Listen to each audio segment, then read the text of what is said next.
Jose Andres calls himself a pilgrim from Spain, a chef who arrived here 20 years ago with just $50 in his pocket and a set of cooking knives. But these days, it's hard to call him anything less than an amazing American success story. As we first reported in May, he was GQ magazine's Chef of the Year, runs restaurants on both coasts, and has won most every culinary award America has to offer. Jose Andres' personality is enormous, as are his plans to charm Americans into changing their eating habits. But it's his avant-garde approach to cooking that's really made him famous and has his diners rethinking how much fun food can be. The story will continue in a moment. Eating has to be fun. It has to be a social event, but where you have fun, that you are relaxed. But at the same time that you are relaxed, doesn't mean that you cannot be putting a lot of thought behind what the food means to you. Minibar is a window into creativity. That's all. Welcome to Jose Andres' Minibar, a kind of culinary laboratory in Washington, D.C., where I was lucky enough to skip a month-long waiting list for one of just 6 seats. Very delicate. Do I drink this or eat? Drink it. First course, first surprise, a temperature-layered cocktail. This is what we call the drink by the chef. Oh, I didn't even realize this was alcohol. A cocktail can be made by the bartender, but the cocktail also can be made by the chef. It's great. It's hot, but it's cold. There's cold underneath it. Already your taste buds are already being excited because they are asking themselves, what's happening here? What's happening here is molecular gastronomy, a cooking technique that embraces science and technology. Jose Andres says his 30-course menu is as much about the brain and the eye as the tongue and stomach. Listen to his explanation of the air floating on top of that caviar brioche. It's like if you're walking in Fifth Avenue and you could open your mouth, and right there, in the middle of Fifth Avenue, you will have that flavor in your mouth. That's what air is all about. So what's that cone all about? Bagel and lox. Inside has cream cheese, and instead of a smoked salmon, has salmon raw. So Bagel and lox. Dishes are a bite or two with some complicated combinations. For example, I wondered why there was cotton candy wrapped around my seafood. Cotton candy is the most amazing form of caramelization ever invented by men. And you're gonna love it. It's gonna be sweet and the smokiness of the eel. Chef Andres' dishes are cutting edge. And opening this door into an unknown world. So what he thinks about ingredients may surprise you. I believe the future is vegetables and fruits. They are so much more sexier than a piece of chicken. You find vegetables and fruit sexy? Unbelievably sexy. Come on, think about it for a second, okay? Let's compare a chicken breast, the best chicken breast from the best farm, with a beautiful pineapple.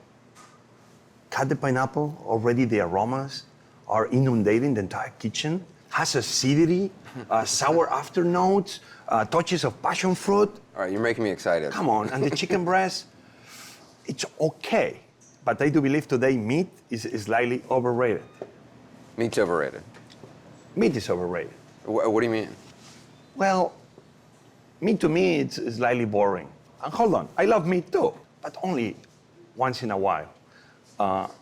You get a piece of meat, and you put it in your mouth, you chew. The first 5 seconds, all the juices flow around your mouth, they're gone, and then you are 20 more seconds chewing. Something that is tasteless at this point. Something like this doesn't happen with a pineapple, an asparagus, or a green pea. How would you describe Jose Andres to someone who's never met him or never tried his food? Expect wonders. Ruth Reichel is one of America's most respected food writers. Food is going to do things that you never imagined. It's going to come floating at you. It's going to explode. It's going to have textures that you didn't ever think that would be in your mouth. So it's not just a gimmick? It's not a gimmick. It's a kind of magic. It's like a circus of the mouth. Reichel says Andres started a revolution when he moved to America almost 20 years ago. He was the first person to really start thinking about molecular gastronomy in this country. And what molecular gastronomy says is, what if we think about deconstructing food? Deconstructing food. Deconstructing food, taking the parts of the food, separating them and recombining them in interesting ways. New England clam chowder. Ah, I love New England clam chowder. Watch how he deconstructed my favorite soup, Look at those clams. and probably America's most traditional one. Already the traditional New England clam chowder, the clams are overcooked. These ones are raw. Already so much better. Every ingredient is the same. Cream. Clams, bacon, cream, until he adds the potato. A potato mousse, but it's the lightest form of potato mousse ever. This is what America is all about. A Spanish boy that came 18 years ago, actually trying to move forward a classic American dish, New England clam chowder. Wow. It's clam chowder. Great. My name is Jose Andres, and I cook for a living. Andres' techniques are so advanced, he's been asked to teach a course in culinary physics this fall at Harvard. One of the things we're trying to do today is to make sure that we are able to feed people maximum flavor with a minimum quantity of food. He's been visiting the scientists there for years, working to understand the chemistry of everything in his kitchen. While we were there with him, he spent the better part of a day trying to better understand a complicated emulsion That surrounds the oil molecule. known as mayonnaise. We are surrounded by science. Everything that happens in our lives, especially in food, is a science. Finally, what is happening is that we know the why. The whys and whats of high school didn't interest Andres too much, so he dropped out and enrolled in a cooking school in Barcelona. His big break came when he was hired into this kitchen where the world's most celebrated chef, Ferran Adria, trained him in avant-garde cuisine. Jose Andres left for America and in 1993 opened up this classic Spanish tapas bar called Jaleo in Washington, D.C., where he built a reputation and a following. Now the cook, who arrived in this country with a few dollars in his pocket, runs 8 successful restaurants. His latest, called the Bazaar, has him spreading the gospel of Spanish-influenced molecular gastronomy in Beverly Hills. So that's Liquid nitrogen. That's liquid nitrogen. And that's popcorn. Caramelized popcorn. Are you ready for this? Because I believe your life is going to change forever. I mean it. This is going to change my life? Maybe. Okay.